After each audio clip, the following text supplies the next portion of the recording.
Within minutes of President-elect Donald Trump's announcement of Fox News host and Army veteran Pete Hegseth as his selection for Secretary of Defense, current and former senior military commanders began messaging and calling me with their reactions. "Ridiculous," said one. "An effing, euphemism inserted, nightmare," said another. To be clear, these were not partisans, but senior commanders who have served under both Presidents Trump and Joe Biden. Their critiques, as they continued, were not personal. None had anything negative to say about Hegseth. Their central concern is that they see Trump, with this and other senior national security appointments, building out a team to put into action massive and lasting changes to US foreign policy. There's no serious experience in the business of running the Pentagon or the national security staff processes, but I'm trying to retain an open mind and hope that fresh ideas could improve things that get pretty stale, a retired four-star general told me. That said, the common denominator is clearly loyalty, and while some loyalty is essential, slavish fealty is dangerous. Looking at all the announcements to date, we could end up with one mind controlling many hands. And I've never believed that one mind, any mind, does that as well as diversity of thought. In this 2016 photo, Pete Hegseth walks to an elevator for a meeting with Trump at Trump Tower in New York. In this 2016 photo, Pete Hegseth walks to an elevator for a meeting with Trump at Trump Tower in New York.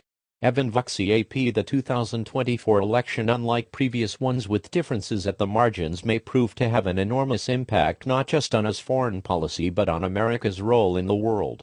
Trump has repeatedly expressed that he's ready to deliver on his America First agenda, ending US entanglements abroad and diminishing or altering treaty relationships he sees as skewed against American interests, each a departure from what used to be a bipartisan worldview.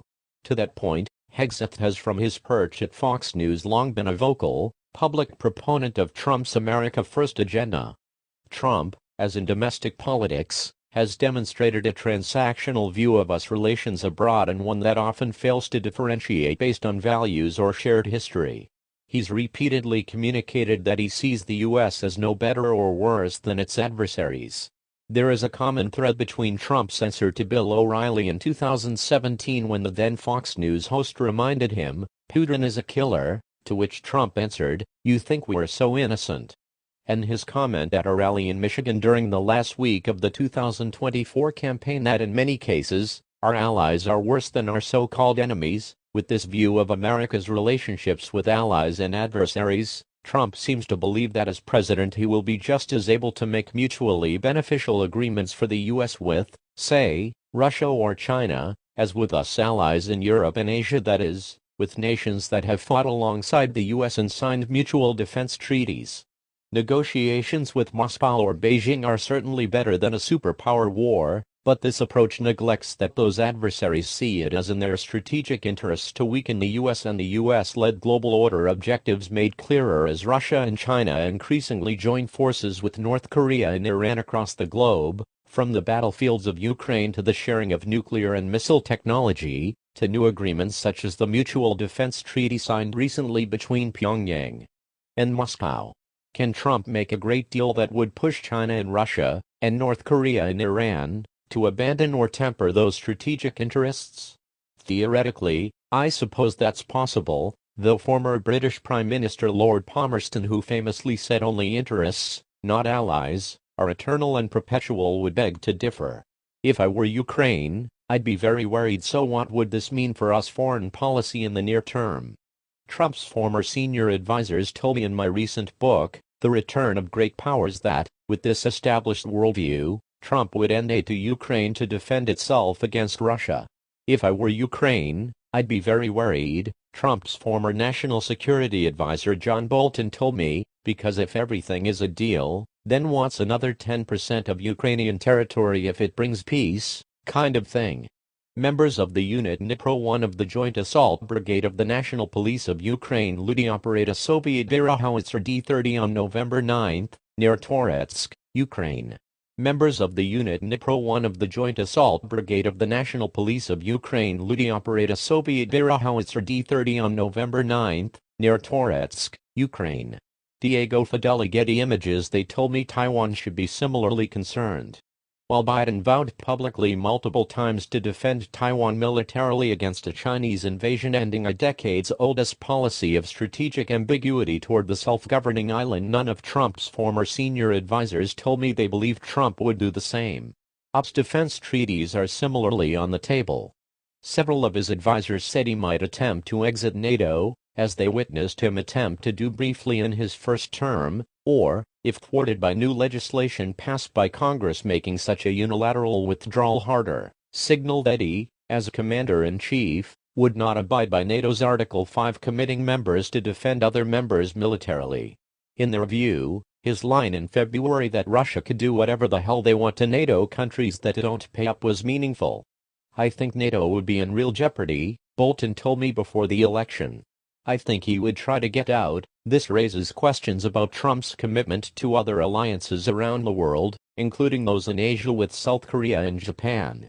During his first term, Trump suspended large-scale military exercises with South Korea as a gesture to North Korea's Kim Jong-un, war games that Seoul views as crucial to its military readiness. In October, Trump put a price tag on the continued U.S. deployment on the Korean peninsula, $10 billion. A new nuclear arms race? Military commanders and diplomats in Europe and Asia tell me they fear a particularly dangerous byproduct of Trump's potential withdrawal from U.S. commitments abroad. Fearing for their own security, nations in Asia and Europe may decide to develop nuclear weapons to replace the security of the U.S. nuclear umbrella. Such a move would in turn lead us adversaries Russia and China, and North Korea and, potentially, Iran if it were to build a bomb, to expand their own arsenals to maintain deterrence. Other countries in each region from Saudi Arabia to Egypt to India, to name a few, might reasonably do the same. And so, Trump, who has often expressed his deep and rightful fear of nuclear war, might inadvertently spark a new nuclear arms race. Does this matter to Americans at home? The costs of America's long wars in Iraq and Afghanistan have understandably whittled away public support for military interventions abroad. And the price tag of U.S. military assistance to Ukraine, while a fraction of the U.S. defense budget overall, has been seen as politically untenable to many during an affordability crisis at home. However, Americans would have to be willing to make accommodations to the ambitions of the world's new and increasingly powerful alliance of autocrats. That would come with costs. National security veterans emphasize that the U.S.-led international order, as dry as the name sounds, provides benefits to Americans they may not realize: respect for the borders of sovereign nations, a legacy of the carnage wrought by World War II and now so deeply challenged by the Russian invasion of Ukraine, free shipping lanes in Asia and Europe, rule of law to enable business deals and international markets for U.S. goods, global air travel, international study abroad programs, relatively cheap imports, mobile phones that work around the world, to name just a few examples. They are things that would fade in a dog-eat-dog world. This rule set is one of the fundamental contributing factors to not having a breakout of a great power war, former Joint Chiefs Chairman Mark Milley told me. It's not the only reason, but it's one of the fundamental reasons why there hasn't been a great power war in 8 decades. So if that rule set goes away, then you'll be doubling your defense budgets, because the world will return to Hobbesian nature, where it's going to be only the strong survive and it's going to be a dog-eat-dog world. And there won't be any rules. The art of the deal, what used to be the bipartisan approach, has proven far from perfect. The U.S. and its allies have not figured out how to win in Ukraine, and likely have quietly pushed for some territorial concessions to end the war and pulled back from a commitment for Ukraine to join NATO. In order to have a successful negotiation, you have to somehow address both sets of national security insecurities or anxieties. So, you have to somehow convince the Russians that NATO is not going to invade, Ukraine is not going to be part of NATO, and that they shouldn't fear invasion from the West, that sort of thing, Milley told me.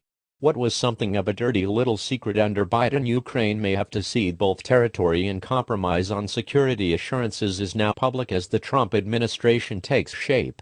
US allies will now have to adjust, and many European diplomats told me they were already making preparations to do so before the election. At a minimum, they expect US leadership in Europe to fade, necessitating a more urgent move toward larger military expenditures and a broad military expansion. In Asia, US treaties with South Korea, Japan and Australia may no longer be the same counterweight to China. Both Trump and Democratic rival Kamala Harris would have sought some diplomatic contact with Moscow and Beijing, but Harris would have done so on the basis of the U.S. current alliance structure. For Trump, it seems, everything is on the table. It doesn't mean he'll definitely make deals. He walked away from Kim Jong-un during his first term when the North Korean leader didn't give enough ground on his nuclear weapons program. But, again, everything, it appears, is negotiable. I often remind audiences when I discuss my book that we, as a nation, are still congratulating ourselves for standing up to despots during World War II, with a new movie and streaming series seemingly every year. For the past 8 decades or so, that view hasn't just been emotional. By and large, and with exceptions certainly, it has been established as policy, in part as an expression of US values but also as central to the pursuit of US strategic interests. This election presented the country with a choice as to whether it wants to stay that course or take a new direction. Again, the status quo is full of dangers. The direction of competition among the great powers was already frightening. However, current and former US commanders and the leaders of America's closest allies believe the America First approach has its own dangers. It is not, in fact, a new approach. Today's rhetoric mimics the country's isolationists pre-World War II. America decided then that retreating behind the ramparts of the home front was impossible. One final note, with the new technologies of today, from expanding nuclear arsenals to cyber attacks to space weapons to drones to AI, and global challenges such as climate change and refugee flows, ignoring the world beyond America's shores is even less possible than it was in 1939. President-elect Trump's early personnel moves demonstrate he is ready to test that assumption.